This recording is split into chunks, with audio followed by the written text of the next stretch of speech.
Hello, this is John for Drivehud.com, and I want to go over a very common hand that was put up in a forum. Um, Something that this hand's been discussed a lot, and I don't feel like some of the main points have been talked about yet. So, kind of wanted to highlight a couple of those because I think I commonly hear and see this kind of hand come up a lot for micro stakes and small stake players, and I think they always have the mindset when uh, they have top pair, top kicker that they always have to call when they're raised or check raised in the spots, and that's completely incorrect, especially when you're check raised. So I want to talk about some reasons why that is, because reasons are good. So in this hand, as you can see, our opponent here is in the small blind. Our hero is in middle position, so effective stacks are 115 big blinds. Hero covers, and here hero opens ace king offsuit, button calls, small blind calls. Okay, so flop comes, small blind checks. Hero makes standard continuation bet here, top pair, top kicker.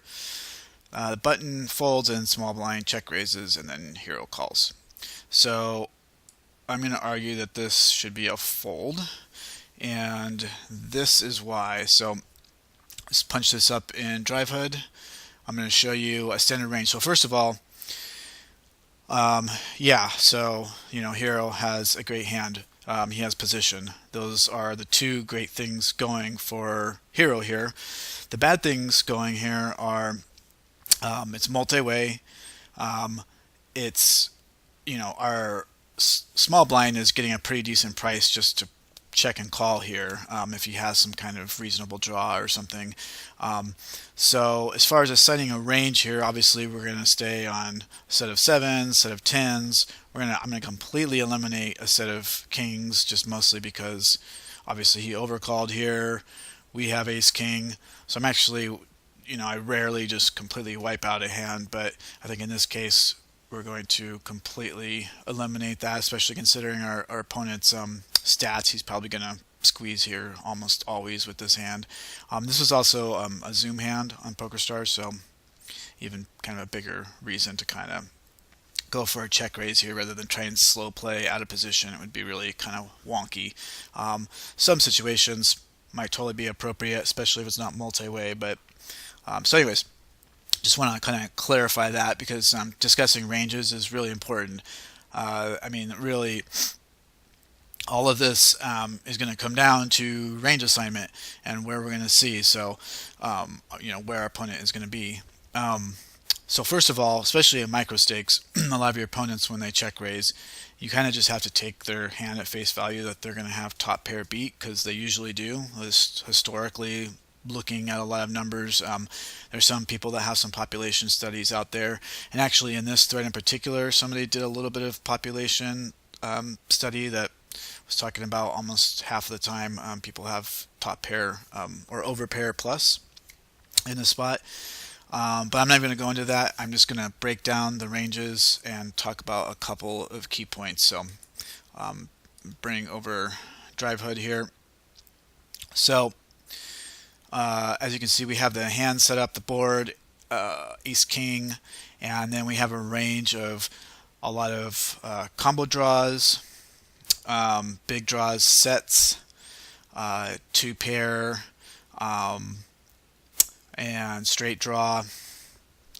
Pretty much all you say, no pure bluffs. There's really no reason to pure bluff here on this board, especially when hero bet into two people, raised in early middle position. This obviously is going to hit their range a decent amount of time. So this is another one of those times where I'm just going to, for a lot of simplicity's sake, just eliminate all, pure bluffs. So we're going to have a lot of like combo type bluffs, like let's say ace jack of spades, things like that, just queen jack, 8-9 suited, things of that nature. No top pair like king queen. There's really not incentive to check raise here with just a worse top pair, but some two pair set of sevens and tens, and as you can see, we're basically a 2-to-1 dog on the spot. So that's one thing. Against the range, we're already a dog. But the most important thing, even if this gets narrow, and let's say it's a different board texture, there's a lot more potential for our opponent to have pure bluffs, maybe some just gut shot bluffs, things of that nature. If Then we're going to also have to consider bluffing outs, because there are a number of bluffing outs, and this is exactly what happens. Six of spades comes on the turn that hits both straight and flush draw. Though that's going to put a serious kind of consideration into, once we call this, we're folding a heck of a lot of turns that might not even have made our opponent a better hand. He could still have, let's say, queen jack here or something, and he's going to likely bet this once he check raises when this turn hits, and we're going to have to fold. So the combination of the fact that we're going to be behind his range a majority of the time, even if we bump up some of his range and we get it closer to, say, we have 40% or 45% equity, the bluffing outs are also going to be a key factor in why you should just dump this hand. Try and get out of the habit of thinking, I have top pair, top kicker, I have to call, I'll get exploited. All that kind of, what I would say in my opinion, is kind of nonsensical thinking, because that's not the case.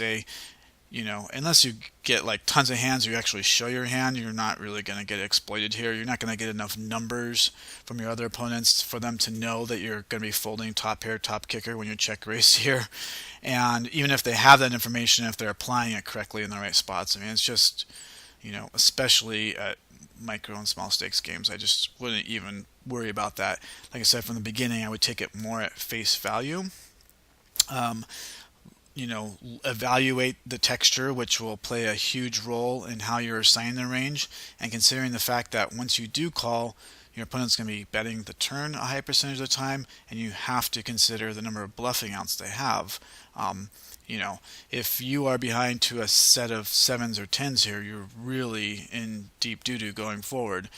You really have no chance to improve. The only thing that you're really looking forward to is if they have king 10 or something of that nature, and then you can improve to a better two pair. But besides that, you're going to be in a lot of trouble. If a 9 rolls off here, say a 9 of clubs, it looks inconsequential, and you call and you actually did hit your opponent's semi-bluffing range, you're going to end up calling off a lot more and losing a bigger hand, because it's going to be hard to also fold the river. So those are the main things I wanted to point out when going over this hand. Again, range assignment is really huge. Bluffing outs is really huge. And just continue to try and refine those and work at it, and post hands. That's a great way to really improve your whole thought process on this. If you use Drivehud, export the data, post it up on forums, talk about it, discuss it. That's how you're going to learn. So good luck with your game.